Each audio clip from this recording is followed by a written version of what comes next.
আসসালামু আলাইকুম।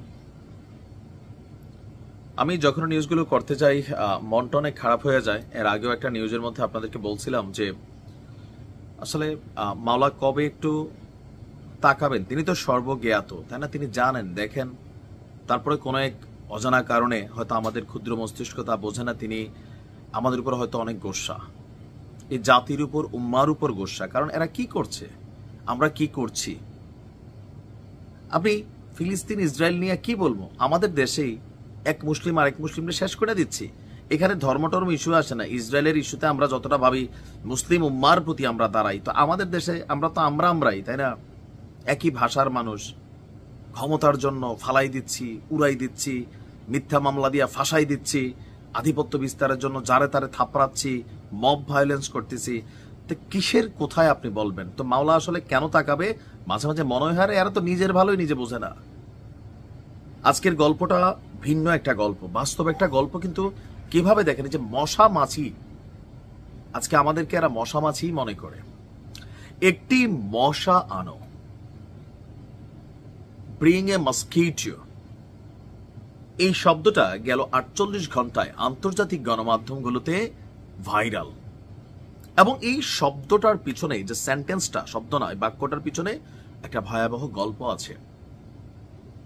ইসরায়েল কিভাবে ওইখানে অভিযান চালায়, সেখানে এটা একটা code word, bring a mosquito, মানে একটা মশা আনো। এই কোডটা দিয়ে আসলে কি করা হয়, এই কোডটার পেছনে কতগুলো মানুষের জীবনের গল্প জড়িত। দেখেন, এই মুহূর্তে স্থল অভিযান শুরু করেছে ইসরায়েলের সেনাবাহিনী গাজার বিভিন্ন অংশে।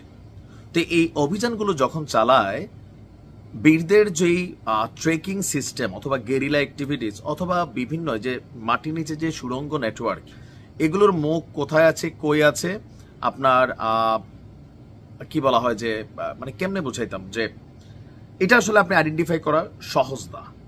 যার কারণে গেল এত বছরেও, 3 বছরেও আসলে এই যুদ্ধে ইসরায়েলের সফলতার হারটা অনেক কম। বিশেষ করে স্থলযুদ্ধে তো এটা সম্ভবই হচ্ছে না, বিভিন্ন জায়গায় গেরিলা টার্গেটে পরিণত হচ্ছে।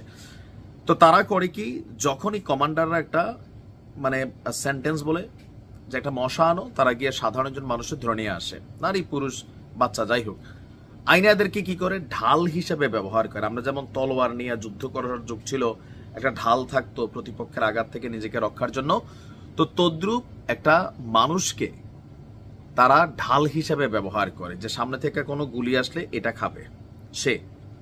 নাম্বার 2, যখন কোনো বাড়ি বা ঘরের মধ্যে অভিযান চালায়, ওই ব্যক্তির শরীরে একটা ট্রেকার লাগায় তারে ওই গৃহে বা খালি জায়গায় আগে পাঠায়। কেন?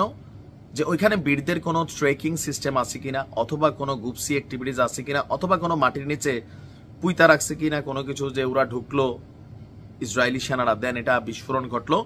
সেইখান থেকে নিজেদেরকে রক্ষার জন্য তারা মানব ঢাল হিসাবে একটা মশা মানে একজন মানুষকে সেখানে প্রবেশ করায়। তো অনেক সময় হয় কি, অবশ্যই যুদ্ধ মানেই বীররা বিভিন্ন জায়গায় বিভিন্ন ধরনের গেরিলা অ্যাক্টিভিটিস চালায়, এটাই যুদ্ধ।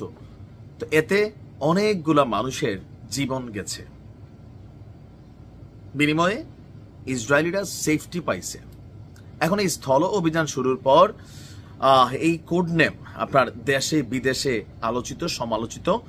আন্তর্জাতিক গণমাধ্যম বার্তা সংস্থা বলছে, সেনাদের 2 সদস্য এবং একাধিক প্রত্যক্ষদর্শীর বরাত দিয়ে একটি মশা আনো কথাটির মাধ্যমে কোনো একজন বীর মানে সাধারণ মানুষকে ধরে আনার নির্দেশ দেওয়া হয়, যাকে পরে অভিযানে মানববর্ম হিসাবে ব্যবহার করা হতো।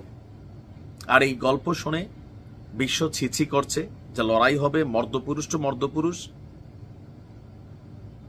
এখানে সাধারণ মানুষ কেন মরবে? পৃথিবীর সব দেশে দেখবেন সাধারণ মানুষ, মানবাধিকার এগুলো আছে, যুদ্ধ করতেছে যারা, তোমরা করো, কিন্তু কে শুনবে কার কথা? আর কেনই বা শুনবে? আমরা নিজেরাই কি শুনি? এই যে দেখেন, সামান্য ক্ষমতা, আওয়ামী লীগ সরকারের পতন হয়েছে, অন্যদের হাতে আসছে।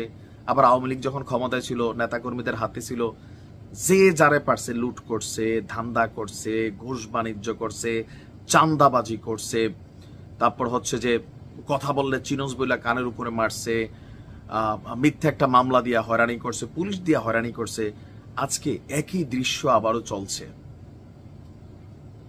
আমরা তো মানুষ, হ্যাঁ তাই না? বাংলাদেশি, মুসলিম, প্রতিবেশী হিসাবে সৌহার্দ্যপূর্ণ সম্পর্কে হিন্দু, যার হাতে যেই ক্ষমতা সেই তো করতেছি। তো মাওলা কই থেকে গায়েবী মদত পাঠাবে? যে জাতি নিজের ভালো নিজে বোঝে না। আর কিছু না পারলে কমেন্টে গালি, মতের বিরুদ্ধে গেলে তো আপনি কেমনে আশা করেন ভাই যে এখানে মানে ব্যতিক্রম কিছু ঘটবে? আমি উত্তরটা খুঁজে পাইছি, ওই দিন একটা ভিডিওতে বলছিলাম কেন আসে না, পরে মনে হচ্ছে এই কারণেই আসে না। তারপরেও ওই জাতির জন্য আমরা আল্লাহর রহমত এবং করুণা প্রার্থনা করছি।